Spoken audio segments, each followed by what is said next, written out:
So you are to do another 1 or 2 more questions on that right issue before we do the conclusion on the same. You are to do another question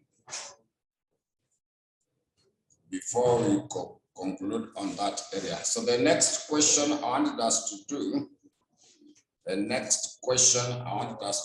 to do on that element for the right issue. So this one should be November 2017. November 2017. I want you to check question number 2, part B. November 2017. There is a question number 2, part B. November 2017. There is a question number 2, part B. So that question 2, part B. So we are going through the question on November 2017. Question 2B. Question number 2, part B. So that question 2, part B, it reads that Maji Mazuri Limited, an all equity financed company, has an issued share capital of 10 million ordinary shares of 10 per value. The company paid a dividend of 0.4 per share last period, and the market price per share is 20x dividend. The market price per share is 20x dividend. So the company is contemplating raising additional funds through the right issue. The management has proposed a 1-for-4 right issue. They have proposed a 1-for-4 rights issue at an issue price of 15 per share. At an issue price of 15 per share, the funds raised are indeed to be used to finance a major review project, which is expected to increase the company's annual after-tax cash flows by $950,000 in perpetuity. 50,000 in perpetuity. So required come right market price per share after the announcement of the right issue. Roman letter 2, theoretical X right market price per share. Roman letter 3, the theoretical value of each right. Then part C of the question, they were saying that evaluate the impact of the right issue in B above on the value of wealth, of an existing shareholder who holds 1,600 ordinary shares in Maji Mazuri Limited and 10,000 in shares in his savings account, assuming that this shareholder decides to Roman letter 1 exercise all his rights, Roman letter 2 sell all his rights, and finally ignore the rights issue. So we start off with the Roman letter 1, how to compute the right market price per share. So when it comes to calculating the right market price per share, so right market price per share, it is supposed to be given by market price per share before announcement of the rights issue. Then you are supposed to add the NPV per share. Add NPV per share like that. So for us to compute the right market price per share, it is market price per share before announcement of the right issue. then you add the NPV per share. Then to compute the NPV is supposed to be given by present value for the cash inflows. We subtract the present value of the cash outflows minus the present value for the cash outflows. So one challenge that we have, the question did not give you the cost of capital, and I had explained to you in our last class that there is a formula we use to get the cost of capital, but we have not covered the topic for the cost of capital. So I'll simply give you the formula, then we apply it at that area. So to get the cost of capital, to get the cost of capital,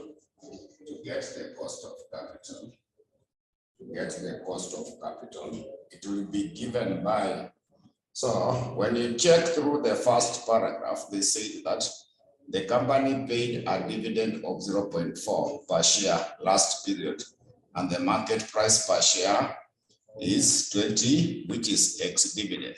So yesterday I gave you a formula of DO in the brackets of 1 plus G. We are dividing by DO, then we add G like that. So DO was the last dividend that was paid. Then G was the constant growth rate. PO is the current market price per share. So DO is the last dividend that was paid. G is the constant growth rate. Then PO is the current market price per share. So the question did not give us the growth rate, but it gave us the dividend. The question did not give you the growth rate, but it gave you the dividend. In that first paragraph, the dividend that was last paid was 0.4. So growth rate was not given. If it is not given, you assume it is 0. When it is not given, we assume it is 0. Then PO is the current price, which is ex-dividend. They gave you 20. Then there is no growth rate. You just put there 0. So now from there, get that particular figure. Then remember, I said you express it as a percentage. You express it as a percentage.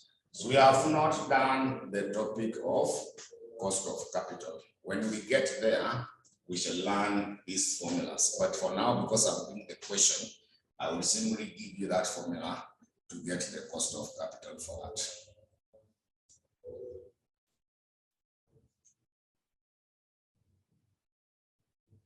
So you confirm it is giving us what percent? 0.02 when you multiply 100. 2%. Exactly 2%. Yeah, so online, I'm told you are getting 2%. I hope that's the figure. Yeah, so it is 2%. So another thing that you'll be required to do now at that portion is to get the number of the current existing number of the ordinary shares. You also get existing number of the ordinary shares. So we also calculate existing number of the ordinary shares. So to get the existing number of the ordinary shares, you check in the first paragraph. In the first paragraph, they had said that Maji Mazuri Limited, an all equity financed company, has an issued share capital of how much? Shillings 10 million. So you take shillings 10 million, divide by the par value, which is 10. You take shillings 10 million, divide by the par value, which is 10. So to be able to give us 1 million ordinary shares. So existing number of the ordinary shares are meant to be 1 million ordinary shares. Then the management, we also want to know the number of the new shares to be issued. We should also be able to get number of the new shares to be issued. So when you want to calculate the number of the new shares to be issued, because the question has given you the number of the rights. Number of the rights are given. So new shares to be issued. New shares to be issued. New shares to be issued. It is supposed to be given by existing number of the ordinary shares. Existing number of the ordinary shares. Of the ordinary shares. We divide by the number of the rights. We divide by number of the rights. We divide by the number of the rights. So to come up with that question, existing number of the ordinary shares, you have calculated there are 1 million ordinary shares. Then number of the rights were given as formed. When you check in that paragraph number 2, when you check in the paragraph number 2, we gave you the number of the rights. So how many shares shall we have to issue?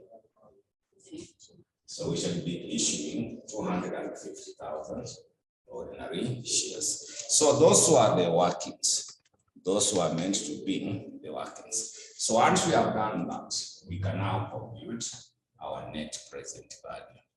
We can now come up with the NPV. So to compute now the NPV,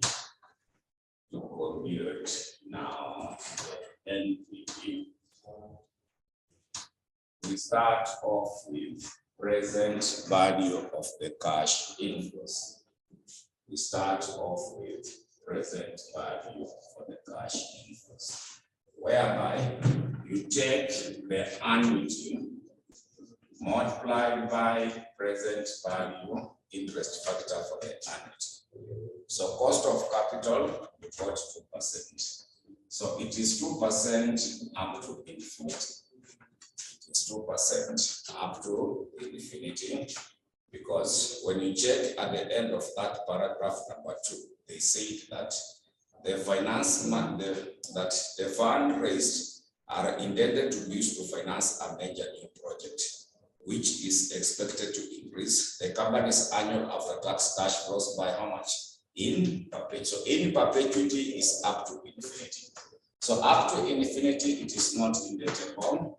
It is given by the annuity divided by R. It is given by the annuity divided by R. So that annuity is the 950,000. 950,000 divided by 2%. 2% is the same as 0.02.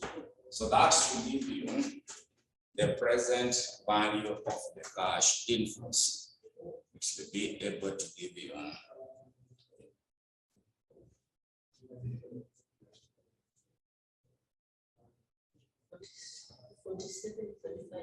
47.5 minutes. So we have that amount. So after that, now we less the present value of the cash outflows. We minus present value of the cash outflows.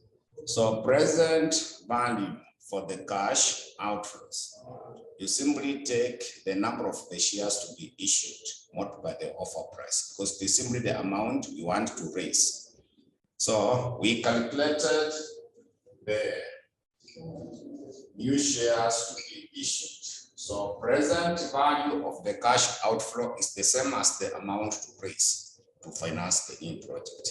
So you simply take those shares to be issued, multiplied by the offer price. We multiplied by the offer price. So offer price was given as the issue price, which is 15. So multiplied by 15 and see it will give you how much. So present value for the cash outflow is the cost of the new project. That's the same as the amount to raise in order to issue the new project.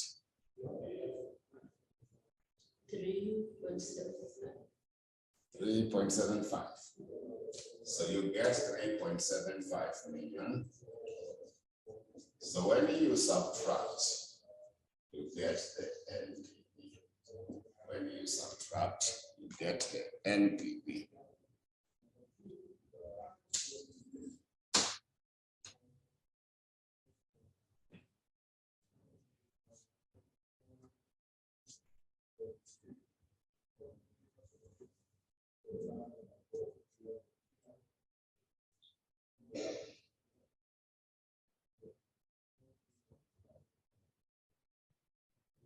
So this one should give us 40 what? 43.70. So after that, now you get NPV per share. So NPV per share. So you simply now take that NPV of 43,750 million, divide by existing number of the ordinary shares. You remember existing number of the ordinary shares, there were 1 million ordinary shares. You calculated that. So you divide by existing number of the ordinary shares. So that should be able to give you 4.3. It's 4.375. I'm a 43. 43.75 like that. So now from there, you get the CAMRIGHT market price per share. CAMRIGHT market price per share. CAMRIGHT market price per share. So that CAMRIGHT market price per share. The question had given you market price per share before the announcement of the rights issue, which is the 20. Then now you add 43.75. So that is a similar question that we did yesterday. Yesterday we did such a similar question, how to get the CAMRIGHT market price per share. How to get the CAMRIGHT market price per share.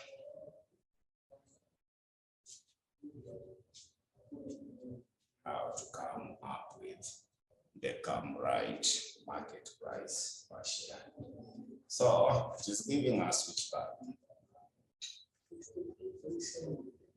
63.75. Yeah, so that is now in relation to that Roman letter 1. So now we go to Roman letter 2, theoretical X-right price per share. The theoretical X-right price per share. So to get the theoretical X-right price per share. So this time the question has given you the number of the rights. When they give you the number of the rights, I advise you to use the shorter formula I had shown you.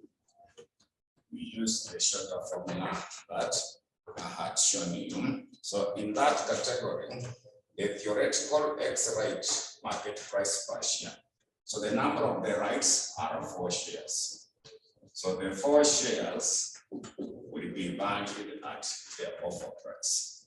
The 4 shares will be valued at the offer price.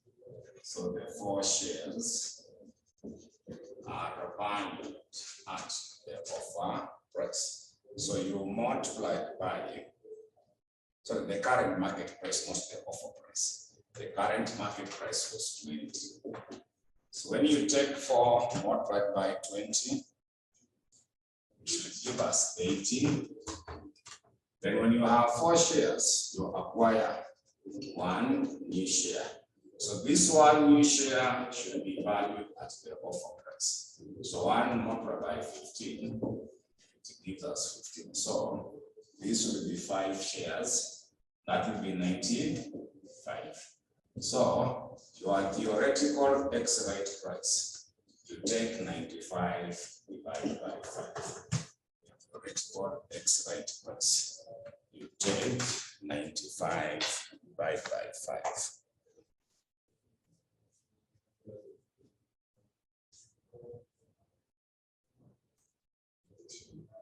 Yeah. So you go to the Roman letter 3, where you compute the value of the right. So value of the right. Value of the right. You take market price per share subtract the theoretical x by 2x. That is 20 minus 19. Like that. Take market price per share.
So now we need to go to the part C of the question, where they were asking you to evaluate the impact of a right issue in B above on the value of the wealth of an existing shareholder who holds 1,600 ordinary shares in Maji Mazuri Limited and shillings 10,000 in his savings account, assuming that this shareholder decide to, Roma letter 1, exercise all his rights.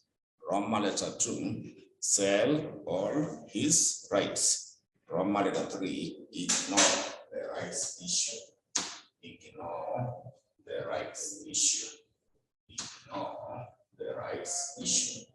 So when it comes to that Roma letter 1, first of all, we need to understand the position of the investor before the right issue. And now we compare that after the right issue under each of those options that you have been given. So before the right issue, before the right issue, before the rights issue, before the rights issue, we check what is his percentage of ownership. What is his percentage of ownership? So before the right issue, before the right percentage of ownership, before the right issue, percentage of ownership.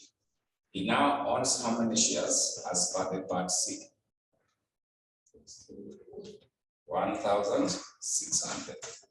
So you take 1,600 ordinary shares. But this person had 1 million. The company had 1 million ordinary shares. We calculated that. Existing number of the ordinary shares were 1 million.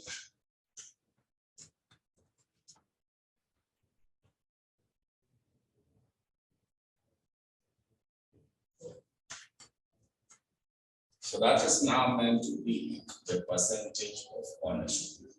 So we also got to B, where we compute the wealth status. We also compute its wealth status. So wealth status, you start with the value of the shares. Start off by getting the value of the shares. So value of the shares, it has 1,600 shares. They are currently valued at the current market price per share. You value them at the current market price per share. So you take 1,600 multiplied by 20. Then you add the savings account. Now you add the savings. So savings account, you have 10,000 in his bank account. Yeah, 10,000 in his bank account. So add them together to give you the total. You add them together to give you that. So that is now before the right issue. So you want to check now after the rights issue. You want now to confirm after the right issue. What is there after the rights issue? So after the right issue,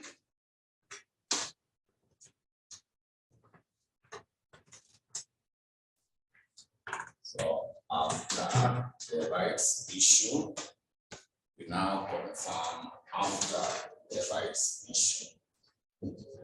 After rights issue, now confirm after the rights issue.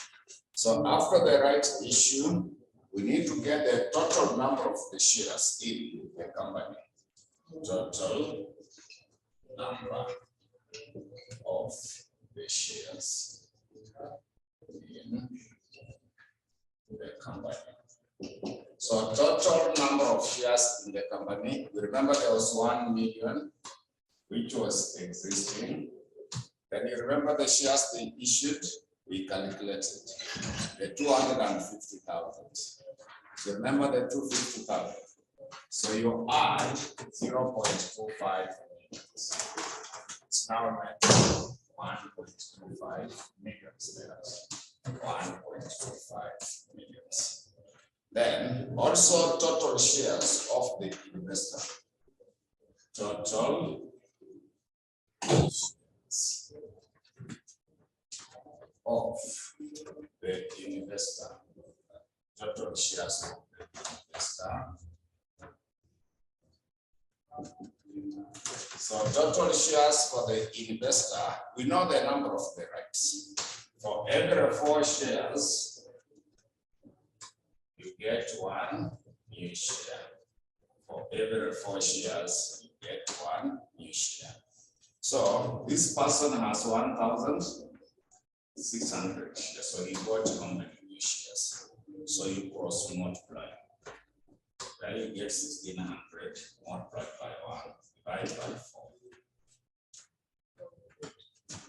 And pair 400. So now when you add them together, so total shares would be 1,600 plus 400. So that means we are having 2,000 shares. So that is now the position. So now we go to the first one, which is exercise the rights. We check now when you exercise the rights. Check the first one, which is supposed to be exercise of the rights. So we now check the first one, which is meant to be exercise of the rights. Exercise of the rights. Exercise of. So when it comes now, so this is option 1. This is normally option 1, where you exercise the rights. So now we are after the right issue. We start off with the percentage of ownership. Percentage of ownership. So percentage of ownership. Now he has 2,000 shares. But total shares in the company, remember, it is 1.25 after the right issue. So after the right issue, total shares in the company are 1,250,000. So express it as a percentage.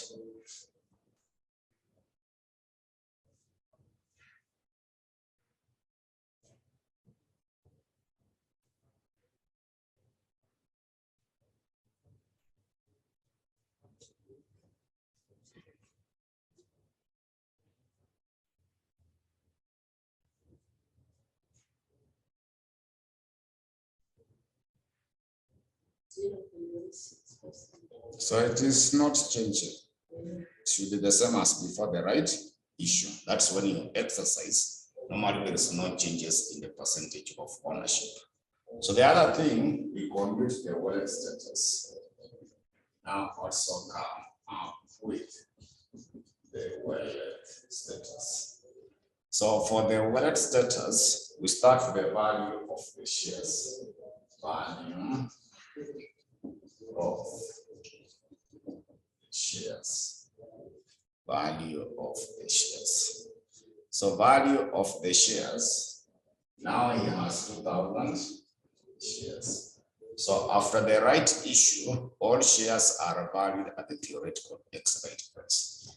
After the right issue, all shares are valued at the theoretical exit price, which we calculated. We got 19. Remember the 19? So you multiply by 19. Then you add, he had some savings account. Also add the savings account. So savings account, he had how much in the bank? 10,000. Then now you less the cost of the rights, less cost of rights, less cost of the rights. So cost of the rights, you take the 400. This is the 400 shares. So you value them at the offer price. Offer price was 15. Yeah, like that. So this one you minus so that you get the net wealth. Net wealth. So that you come up with what is supposed to be the net wealth. So it should not change. Is it the same as the one before the right issue?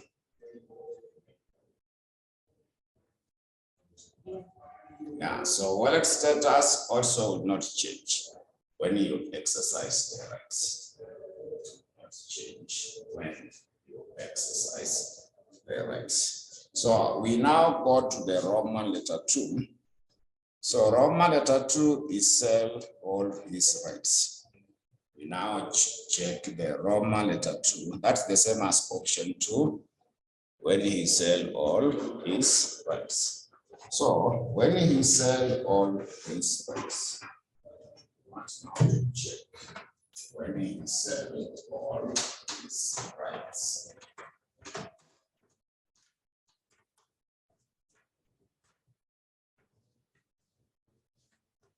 Now go to option 2. The Roman letter 2 is the same as option 2. Sell all the rights. And you sell the rights. So when you sell all the rights, we start off with, again, percentage of ownership. So percentage of ownership, you simply take, now he sold the rights. You will be left with the original shares that he had. He sold the 400. When you sell the rights, you sell the new shares that you have. So you will be left with the original shares that he had. But total shares in the company will not change. Total shares in the company will not change because you sell to other existing shareholders. You sell to other existing shareholders. So after sell all the rights, now also we commit the percentage of ownership. So percentage, sorry, the wallet status, not percentage. So wallet status. So the wallet status, we start with the value, the remaining shares. So value of the remaining shares. Value of the remaining shares. Value of the remaining shares. So this 1600. But after the right issue, all shares are valued at the theoretical X, right? Then we add sell of the rights. So sell of the rights, we sold the 400. Also, when you sell at the theoretical right price. We also add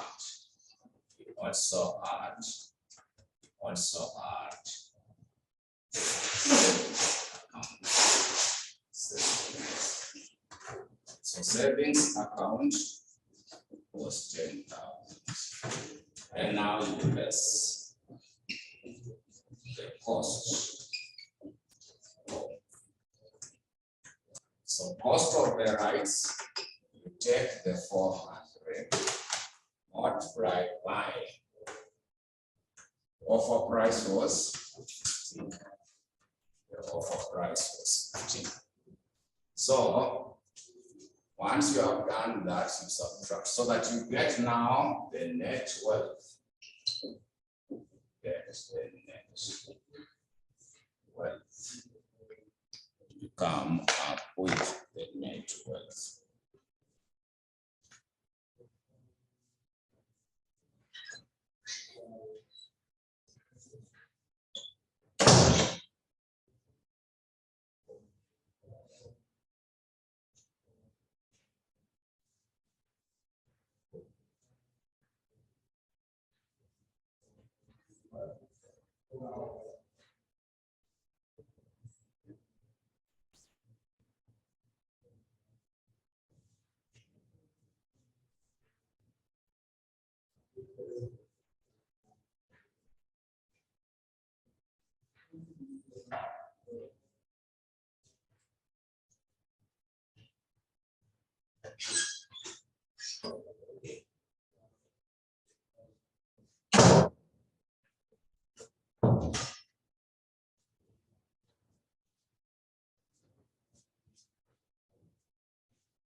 So that is now sell all the rights.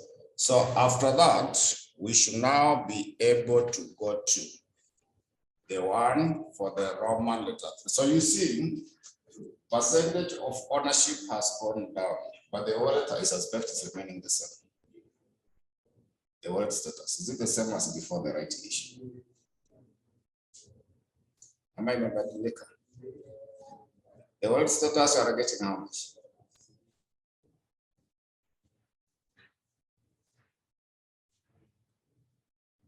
Naambiwa ni 42,000. So is it the same as before the right issue? It should remain the same as before the right issue. Are we all getting the same as before the right issue? Yeah, the wallet status will not change. It will remain the same as before the right issue.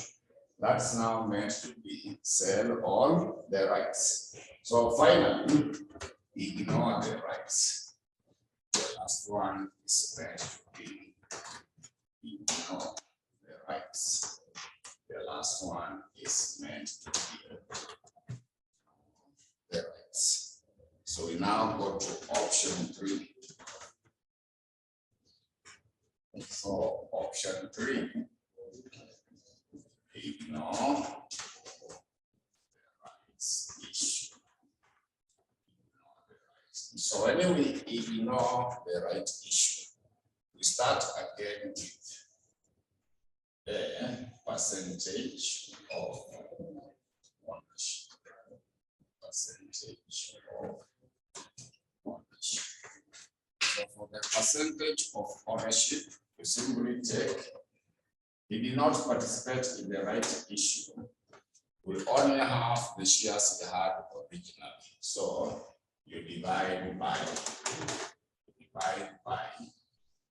what we have there as 1.25.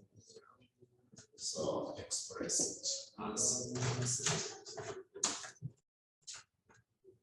Then, apart from that, now we also compute the wallet status. So for the wallet status, we start with the value of the shares. Value of the shares. So value for the shares, we had only 1,600 shares, but after the right issue, all of them are valued at the theoretical ex-right price. So you value them at 19, but there was some savings account. You had to add the savings account. So there was no cost of the rights. There was no cost for the right. So that savings account, was it 10,000? So that now will give you the net wealth. So you see it has gone down. When you ignore the right issue, both the percentage of ownership and the wallet status will go down.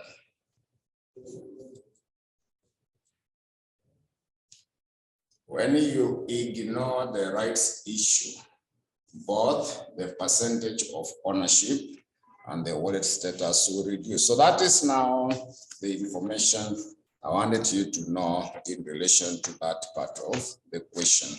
So from there, I want us now to have something brief about advantages of the right issue. We now look at the advantages of the rights issue. Amoy had written those words.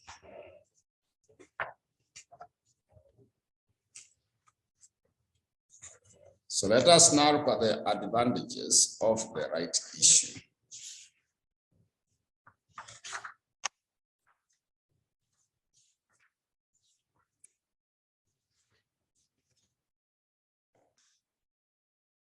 Can now go to the advantages of the rights issue.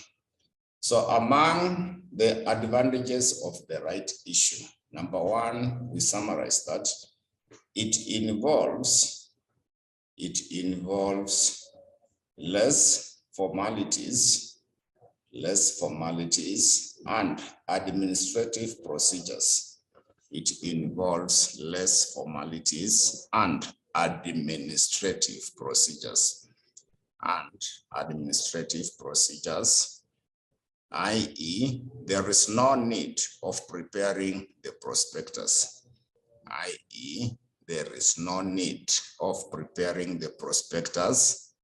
since shares are issued to the existing shareholders. Since the shares are issued to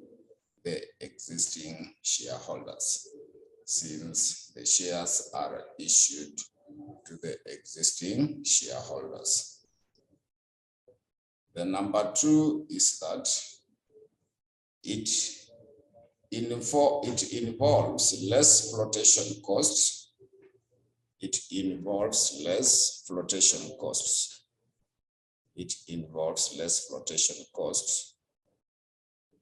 Since the shares are issued to the existing shareholders.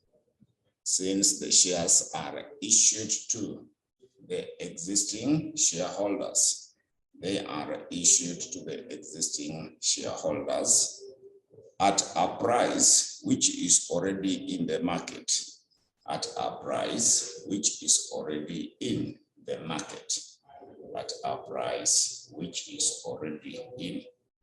market.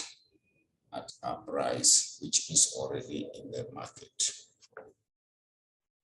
The next one is that number 3, it increases the equity capital of the company. It increases the equity capital of the company. It increases equity capital of the company. And therefore, if the company is ungeared, and therefore, if the company is ungeared, and therefore, if the company is ungeared, the gearing level will decrease. If the company is ungeared, the gearing level will decrease. The gearing level will decrease, leading to a decrease in the financial risk of the company. Leading to a decrease in the financial risk of the company. Leading to a decrease in the financial risk of the company. Leading to a decrease in the financial risk of the company. Then the next one is that number 4. It enables the existing shareholders to enjoy the discount.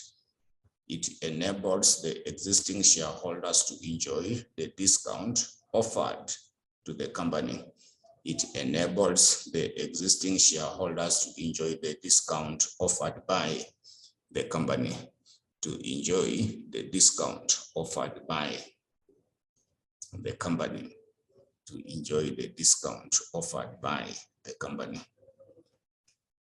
Then the next one is that number 5 is that ownership and control of the company will not be diluted. Ownership and control of the company will not be diluted. Ownership and control of the company will not be diluted. Will not be diluted. Will not be diluted since the shares are issued. Since the shares are issued to the existing shareholders. Since the shares are issued to the existing shareholders. Since the shares are issued to the existing shareholders. In the proportion to their current ownership. In the proportion to their current ownership. In the proportion to their current ownership.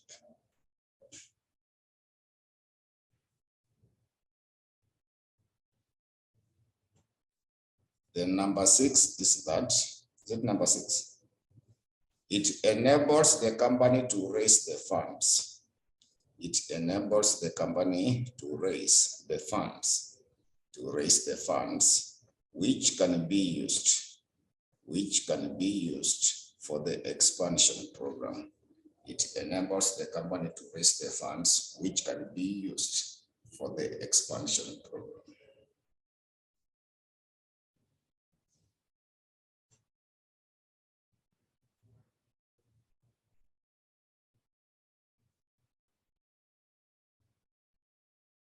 So the last one is that it requires minimum legal and administrative measures. It requires minimum legal and administrative measures. It requires minimum and administrative measures compared to the public issue. Compared to the public issue. Compared to the public issue. So that number 6, someone was asking, it is for expansion programs. So expansion programs. When you want to expand, we require cash from the right issue. So that is meant to be advantages of the rights issue. There is also disadvantages of the rights issue. There is also disadvantages of the rights issue. Disadvantages of the rights issue. So under the disadvantages of the rights issue, number one is that if the shares of the company are not correctly valued, if the shares of the company are not correctly valued, if the shares of the company are not correctly valued, then the shareholder can receive the shares. Then the shareholders can receive the shares. Then the shareholders can receive the shares at a wrong price. Shareholders can receive the shares at a wrong price. Wrong price compared to the market price. Wrong price compared to the market price. Wrong price compared to the market price. Then number two is that the right issue does not increase the wealth of the shareholders. The right issue does not increase the wealth of the shareholders. The right issue does not increase the wealth of the shareholders. The right issue does not increase the wealth of the shareholders. Then number three is that if the shareholder ignores the right issue, if the shareholder ignores the right issue, if the shareholder ignores the right issue, comma, the wealth status will decrease. The wealth status will decrease.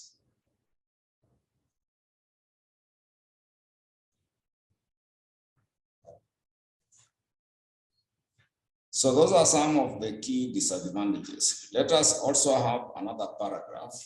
We can also have another paragraph by noting that the success of the right issue, the success of the rights issue, the success of the rights issue depends on the following factors. The success of the right issue depends on the following factors. The success of the right issue depends on the following factors.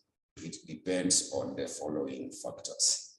Number one will be the current market price per share. Number one will be the current market price per share.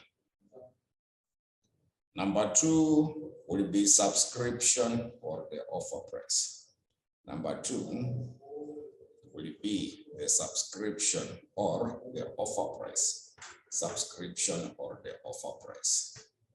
Number three will be efficiency of the stock market.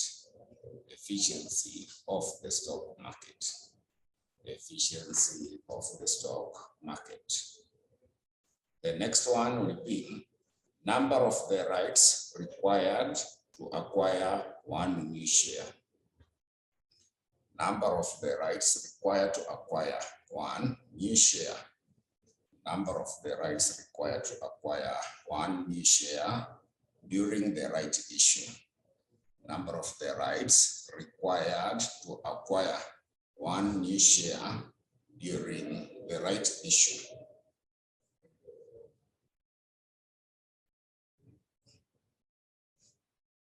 So those are now some of the details we should be able to get about the success. Then another paragraph we add by noting that the following methods can be used by the company. The following methods can be used by the company when issuing out the ordinary shares. The following methods can be used by the company when issuing out the ordinary shares. When issuing out the ordinary shares. When issuing out the ordinary shares. Number one would be the rights issue. Number one should be the rights issue. Number one is the rights issue. Number two will be bonus issue. Bonus issue. Bonus issue. So maybe right issue, I'm not commenting about it because it is what we are discussing. but you can write something brief on the bonus issue. So for the bonus issue, we summarize, it is where shares are issued. It is where shares are issued to the existing shareholders. Shares are issued to the existing shareholders due to the good performance. Due to the good performance of the company. Shares are issued to the existing shareholders due to the good performance of the company. Good performance of the company. Now, remember, if the company performs well at the end of the year, well, either the staff or the shareholders will be given some bonuses. So that's now number 2. Number 3 will be public issue or offer. Number 3 will be the public issue or offer. Number 3 will be the public issue or offer. The public issue or offer. So under the public issue or offer, we summarize that it is where shares are issued through the stock exchange market. It is where the shares are issued through the stock exchange market. It is where the shares are issued through the stock exchange market. Shares are issued through the stock exchange market. So now we go to number 4. Number 4 will be private. Number 4 will be private placement. Private placement. Number 4 being a private placement. So under the private placement, we summarize that it is where shares are issued. It is where the shares are issued to the private individuals. It is where the shares are issued to the private individuals.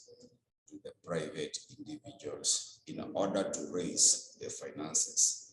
It is where shares are issued to private individuals in order to raise the finances. In order to raise the finances. In order to raise the finances. The next one will be employees or stock option plan. Employees or employees stock option plan. Stock option plan. Employees stock option plan. So under the employee stock option plan, we say that it is where workers or employees, it is where the workers or employees are given shares. It is where the workers or employees are given shares, either for free, they are given shares either for free or at a price,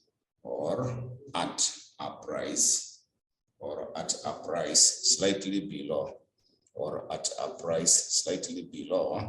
the current market price per share. Are given shares either for free or at a price slightly below the current market price per share. Slightly below the current market price per share. So that is now all about the right issue. So I had said that there were some notes to be shared to the class. I want us now to start a new topic. Management of the working capital. So did you see those notes? Management of the working capital. That's now where we shall start from. Anyone to let me know whether you have seen the notes on the management of the working capital online.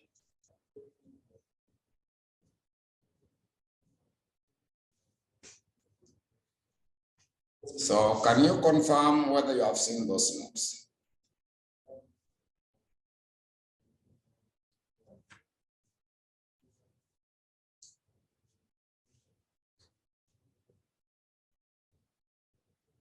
Make sure that you print those notes. Keep them in your file. Don't be reading the notes through the online aspect. Print those notes, have a hard copy, keep it on your file. It is easier to read a hard copy than reading what is there on the soft copy. So kindly, even if you can save it on your laptop, but also make sure that you print a hard copy for your future reference anytime you will wish to use them. So I hope all of you can access those notes, because that is now where we want to start from. I've only seen one person is saying they have seen the notes. So everyone else can see the notes. If you have not seen them, you rather say no. They share the notes to the class group so that we see what is contained there.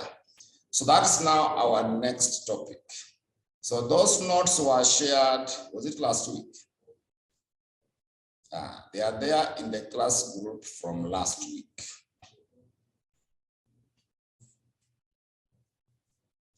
Someone to reshare those notes if people don't have them. So if you can see what is there, I've given you the explanation of the management of the working capital. So when you get through it, they are saying that working capital refers to the management of the current assets and the current liabilities. So it involves administration, the administration and the policy guidelines of the current assets and the current liabilities of the current assets and the current liabilities. That's now what we mean by working capital. Working capital, it is simply the current assets minus the current liabilities. Then I've given you the importance of the working capital management. I've given the importance of the working capital management. So those importance are given. Like now, number one, working capital represents the largest proportion of the company's total investment. Current assets are exposed to the risk of fraud. So you have all those details. So apart from that, I want you now to check where they have said that working capital financing policies, the working capital financing policies, where they are saying that there are three types of the working capital financing policies. Number one will be aggressive financing policy. Number two will be conservative financing policy. Number three will be moderate or matching financing policies. So number one, when it comes to aggressive financing policy, they are saying that under this policy, all the working capital items will be financed using the short-term sources of finance. They will be financed using the short-term sources of finance. This is because short-term sources of finance are normally cheaper, and by the company using them, it will minimize the cost of financing, but increases its profitability. However, the company's liquidity position will decrease, and it will be required to pay back the borrowed funds within a shorter period of time.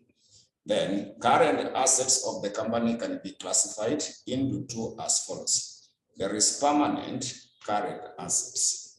Permanent current assets. These are the assets which stay in the company for a period of more than one accounting year, then being temporary or fluctuating assets. Sometimes they are known as the seasonal. So they are those current assets which fluctuates over the optimum level. Then that's now the policy number one, aggressive. Number two is conservative financing policy. Number two is the conservative financing policy. So under the conservative financing policy is that under this policy, all the working capital items are financed using long-term sources of finance. This is because long-term sources of finance can be turned over several times before the maturity period of the loan repayment. Hence, a company using this financing policy will be liquid most of the time. However, the profitability of the company will decrease since long-term sources of finance is normally expensive. Therefore, under this particular method, loan repayment is determined in advance. So that number 3, that should be moderate or margin, not maturity. So you change that. You see that number 3? It is moderate or matching financing policy. It is moderate or matching financing policy. So under that, we should read that under this financing policy, permanent working capital, items are financed using long-term sources of finance, while fluctuating or temporary working capital is financed using the short-term sources of finance. So those are now the 3 financing policies. There are some questions in your past papers in regard to that. There are normally some questions in your past papers in regard to that. So there's a question in the sitting of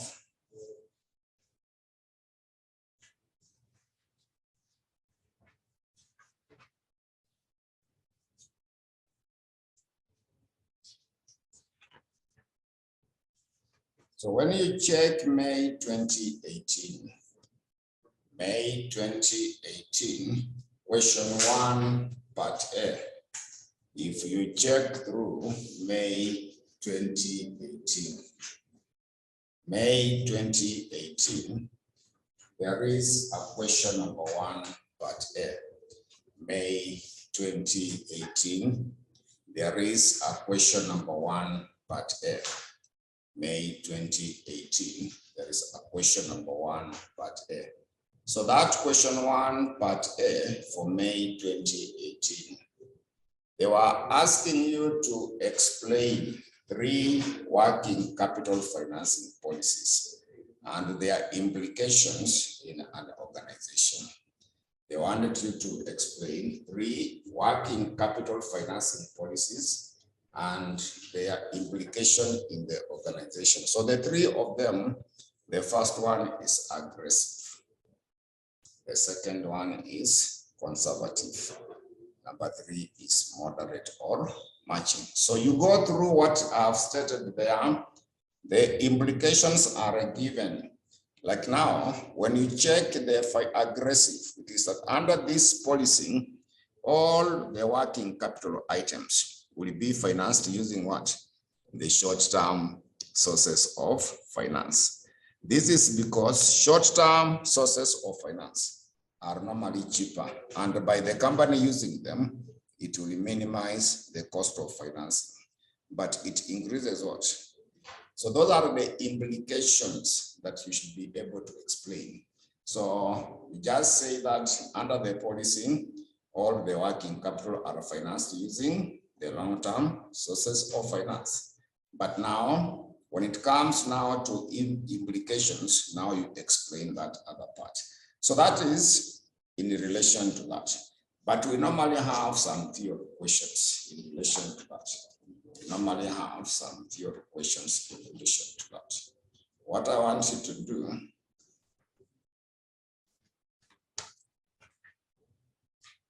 so there is a question in the sitting of May 2019. Sorry, not May 2019, just a minute.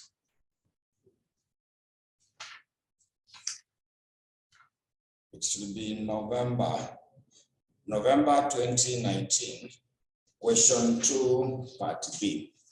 November 2019, there is a question number 2, part B. November 2019, there is a question number 2, part B. So that question 2, part B for November 2019. Let me check November 2019. Question number 2, part B. So that question 2, part B, it reads that Mau Horticultural Limited runs a flower export business.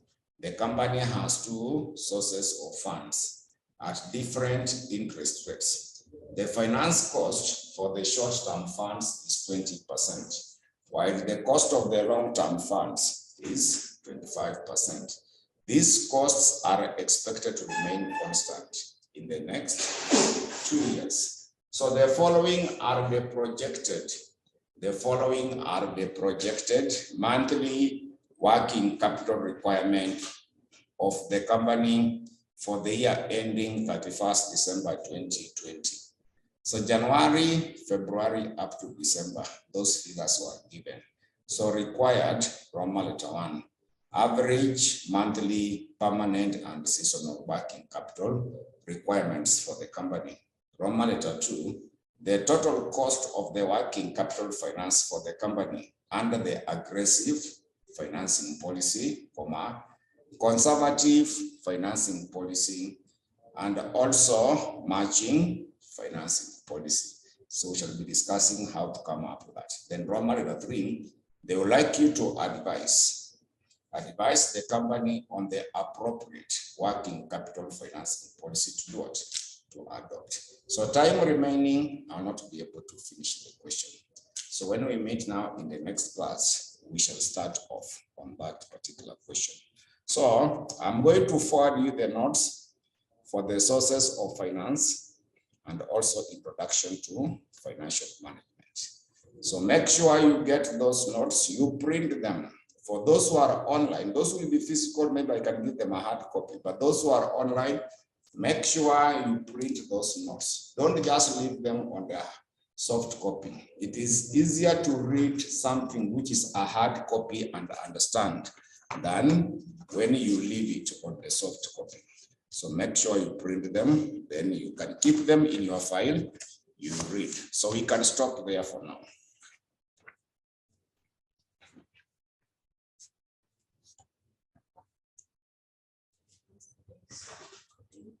I think you can also